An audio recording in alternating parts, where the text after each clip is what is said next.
नमस्ते। आप सभी से अनुरोध है कि कृपया हमारी चैनल को सब्सक्राइब करें, वीडियो को लाइक करें, शेयर करें। तुलसी गैबर्ट को अमेरिका का director of national intelligence confirm कर दिया गया है सेनेट द्वारा।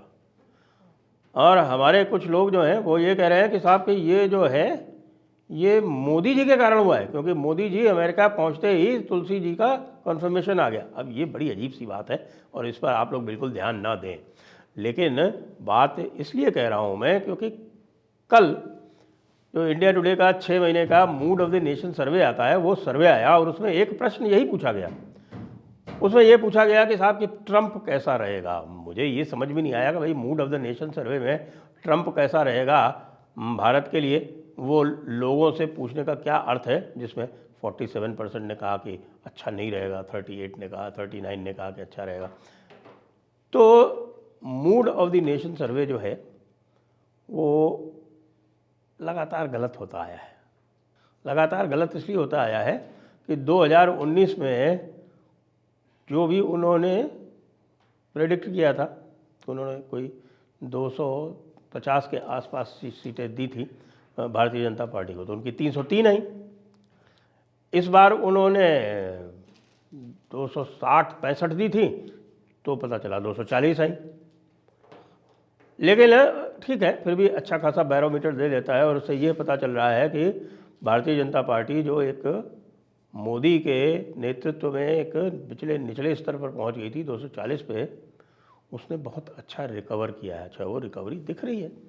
रिकवरी क्यों दिख रही है? रिकवरी दिख रही है, हरियाणा में दिखी रिकवरी। हरियाणा में तीसरी बार लगातार सरकार बना ली, महाराष्ट्र में तीसरी बार लगातार जीते हैं। सरकार जो है वो लगातार तीसरी बार नहीं कही जा सकती, क्योंकि बीच में उद्धव ठाकरे आ गए थे। और अब यह बता रहा है, इनका जो सर्वे बता रहा है, पहले मैं इसकी सर्वे की फाइंडिंग बता दूं कि सर्वे क्या कह रहा है। यह सर्वे ये कह रहा है कि भारतीय जनता पार्टी जो है वो 281 सीटें लाएगी यदि चुनाव आज होते हैं तो, और जो एनडीए है वो 343 सीटें लाएगी। अर्थात जो अभी 240 है ये बढ़ के 281 हो जाएंगी, और जो अभी 294 है ये बढ़ के 343 हो जाएगी। लगभग 50 का इसमें इजाफा होगा। साथ ही जो वोट शेयर है उसके बारे में भी बताया जा रहा है कि साहब की वोट शेयर जो है वो जो अभी भारतीय जनता पार्टी का 38% है तो वो 41 हो जाएगा, और जो एनडीए का 44% है वो बढ़ के 47 हो जाएगा। और इतना ही कमी आ जाएगी आपकी 232 वाली, जो ये क्या कहें, अभी इसको इंडी अलायंस कह रहे हैं, हालांकि ये इंडी अलायंस भी है, ये लगभग टूट सा चुका है, सब अलग अलग जा रहे हैं। लेकिन MOTN यानी कि मूड ऑफ द नेशन पोल में अभी भी उसको एक ब्लॉक ही मान रहे हैं। वो एक ब्लॉक तो था नहीं, पहले भी नहीं था, क्योंकि ममता दीदी बिल्कुल अलग चुनाव लड़ी थी। तो ममता दीदी के अलग चुनाव लड़ने के बाद भी उनको साथ में काउंट करना, उनका वोट शेयर साथ में काउंट करना, मुझे लगता है कि ये इसलिए करते हैं कि साहब कि हाँ ठीक है, थोड़ा सा भारतीय जनता पार्टी के सामने खड़ा करने के लिए उनको एक बजूका मिल जाएगा, तो वो बजूका खड़ा करते हैं। आज की स्थिति में देखें तो सब जगह अलग अलग हो रहा है। स्टेट में सभी जगह इंडी अलायंस अलग अलग चुनाव लड़ रहा है, और अलग अलग चुनाव लड़ने के जो परिणाम होने चाहिए वो उसी प्रकार से आ रहे हैं। खैर, तो उनका जो है वोट शेयर बता रहे हैं कि साहब 41% हो जाएगा, और एनडीए का जो है वो 47% हो जाएगा। अब इसमें एनडीए तो एक ऑर्गेनिक एंटिटी है, उसमें बाकायदा सीटों का बंटवारा होता है और सबको एक साथ बैठ के तय होता है कि भाई कौन कहाँ लड़ेगा, कितनी की सीटें, अलग अलग दल जो हैं उसके घटक वो कहाँ लड़ेंगे। बहुत सारे लड़ते भी नहीं हैं। अब इसमें जो कुछ बताया जा रहा है उसमें एक उत्तर प्रदेश का जो विवेचन है वो बड़ा इंटरेस्टिंग है, क्योंकि उत्तर प्रदेश में ये दिखा रहे हैं कि साहब कि उत्तर प्रदेश में मामला जो है अभी उल्टा हो जाएगा। इस समय 43 सीटें जो हैं वो विपक्ष के पास में हैं, और 37 सीटें जो हैं वो भारतीय जनता पार्टी के पास में हैं। अब ये बताया जा रहा है कि साहब इसका उल्टा हो जाएगा, यानी कि 45 सीट्स जो हैं, या 43 to 45 करें, यानी 44 एवरेज जो है वो जाएगा भारतीय जनता पार्टी के पास, और 33 to 35 यानी 34 एवरेज जाएगा इंडिया अलायंस के पास। और इंडिया अलायंस में ये देख के चल रहे हैं कि साहब ये कांग्रेस और अखिलेश बाबू का जो गठबंधन है वो इंटैक्ट है। योगी जी के बारे में भी इसमें कई फाइंडिंग आई हैं, और योगी जी के बारे में फाइंडिंग आई है कि जब पूरे देश में देखा जाता है कि भाई आप किस चीफ मिनिस्टर को सबसे अच्छा मानते हो, तो पूरा देश जो है वो योगी आदित्यनाथ को सबसे अच्छा चीफ मिनिस्टर मानता है। हालांकि इसमें यह भी है कि जब ये देखा जाता है कि अपने प्रदेश में सबसे अधिक लोकप्रिय मुख्यमंत्री कौन है, तो उसमें योगी आदित्यनाथ का नंबर 11वां आता है। अब इसको मानने ना मानने के लिए आप स्वतंत्र हैं, लेकिन उत्तर प्रदेश का यदि आप देखें तो उत्तर प्रदेश का जो पूरा कलेवर है वो बदल गया है पिछले 9 महीनों में। यानी 10 उपचुनाव हुए, और 10 उपचुनाव जो है वो अच्छा खासा सैंपल होता है। इक्के दुक्के जब उपचुनाव होते हैं तब आप जानते हैं कि सारी मशीनरी एक जगह एकत्रित हो जाती है और उसको इन्फ्लुएंस कर लेती है, उसके ऊपर प्रभाव डाल लेती है। लेकिन जब 10 उपचुनाव एक साथ होते हैं तब आप ये नहीं कह सकते कि भाई वो एक साथ ही हो पाएंगे, क्योंकि ऐसा नहीं है कि हर बार उपचुनाव में उत्तर प्रदेश में सत्तारूढ़ पार्टी ही जीतती है। इससे पहले आपने देखा है कि गोरखपुर जैसे पार्लियामेंट के उपचुनाव में, लोकसभा के उपचुनाव में भारतीय जनता पार्टी गोरखपुर से हार गई थी, फूलपुर से हार गई थी। और गोरखपुर और फूलपुर के सांसद जो थे वो उस समय मुख्यमंत्री और उप मुख्यमंत्री थे।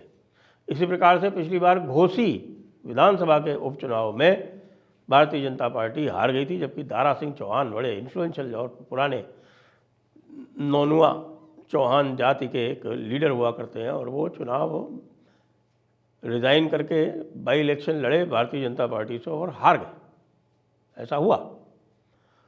तो अब यदि 10 में से 8 उपचुनाव भारतीय जनता पार्टी ने जीते हैं, तो फिर ये मूड ऑफ द नेशन का ये फिर भी जो पोल आ रहा है और ये बता रहा है कि यद्यपि मामला उलट जाएगा, बीजेपी अधिक जीतेगी, लेकिन वो 44 पे ही रुक जाएगी। मुझे ऐसा नहीं लगता कि ऐसा होगा। यदि योगी आदित्यनाथ जी को फ्री हैंड दिया जाए, यदि योगी आदित्यनाथ को फ्री हैंड दिया जाता है तो फिर से वही स्थिति जो है वो 70/80 की पहुंच जाती। कहने का अर्थ ये है कि आपने सुना होगा हमारे चैनल पे भाऊ तोरसेकर जी ने कई बार कहा कि भाई ये जो लोग बात कहते हैं कि 5 साल तक ये सरकार नहीं चल पाएगी, और जो लोग ये देख रहे हैं कि साहब के मोदी जिस प्रकार से अपने निर्णय ले रहे हैं, तो उन निर्णय में ये बिल्कुल है कि भाई जिसको रहना है वो रहे, जिसको जाना है जाए, काम तो उसी तरह से होगा जैसे पहले होता रहा था। और इसके लिए वो पूरी तरह से तैयार है कि भाई अगर सरकार जाती है तो जाए, और सरकार जाती है तो जाए के लिए इसलिए वो तैयार है क्योंकि उनको अच्छी तरह से पता है कि यदि दूसरे लोग मिलकर सरकार नहीं बना पाए, जिसकी संभावनाएं लगभग 0 है, तो फिर मध्यावधि चुनाव का मामला बनेगा। और मध्यावधि चुनाव में बिल्कुल पक्का है कि मोदी ने यह तय कर लिया है कि अब वो उस प्रकार की गलतियां नहीं करेंगे जिस प्रकार की उन्होंने की थी। और वो आपको देखने को भी अब मिल रहा है कि कि आपने ये दिन नोटिस किया हो तो मोदी की जो तौर तरीका है चुनाव लड़ने का, उसमें काफ़ी परिवर्तन हुआ है। एक तो वो मोदी की बात नहीं कर रहे हैं, अब अपनी बात नहीं कर रहे हैं, अब वो पार्टी की बात कर रहे हैं। डबल इंजन की सरकार की बात तो आज भी करते हैं, लेकिन डबल इंजन की सरकार जो है भाजपा की सरकार होती है, वो मोदी की सरकार का नाम नहीं ले रहे हैं। मोदी मोदी नहीं कर रहे हैं मोदी स्वयं। और उसके बाद उन्होंने जो अपना जो एक्सपोजर है वो थोड़ा सा कम कर दिया है। अब वो रैलीज भी उतनी नहीं कर रहे हैं, और जो स्टेट यूनिट्स है उनको पूरी स्वतंत्रता दी जा रही है। आरएसएस के साथ में जो पहले हुआ करता था जिस प्रकार का सामंजस्य, उसी प्रकार के सामंजस्य से दोबारा एक प्रकार का सहयोगात्मक रवैया अपना लिया गया है। वो बात बिल्कुल अलग चली गई है, जिसमें आपको ध्यान होगा कि जेपी नड्डा ने कह दिया था कि कि अब हमें आरएसएस की आवश्यकता नहीं है। पश्चिम बंगाल का भी इसमें आया है। अब वो जो डिटेल है वो जब आ जाएगी पूरी इंडिया टुडे की कॉपी तब मैं उसको और देख लूँगा, लेकिन इसमें उन्होंने पश्चिम बंगाल का भी डाला है और पश्चिम बंगाल में ये बताया है कि पश्चिम बंगाल के लोकसभा चुनाव यदि होते हैं तो वहाँ पहले भी 12 थी, अब भी 12 ही रहेंगी, कांग्रेस शून्य हो जाएगी। और मोदी की लोकप्रियता भी बढ़ गई है, पहले 50% से कम थी, अब 50% से ऊपर चली गई है, 51% चली गई है।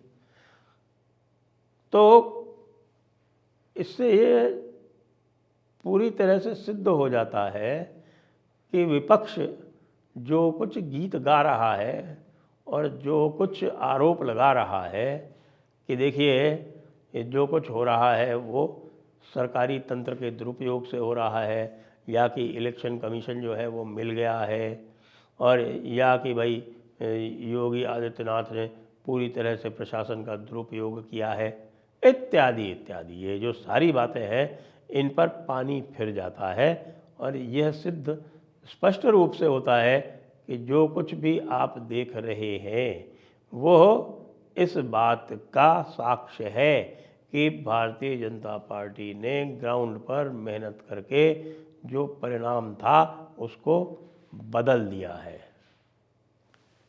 जय हिंद, जय भारत, वंदे मातरम।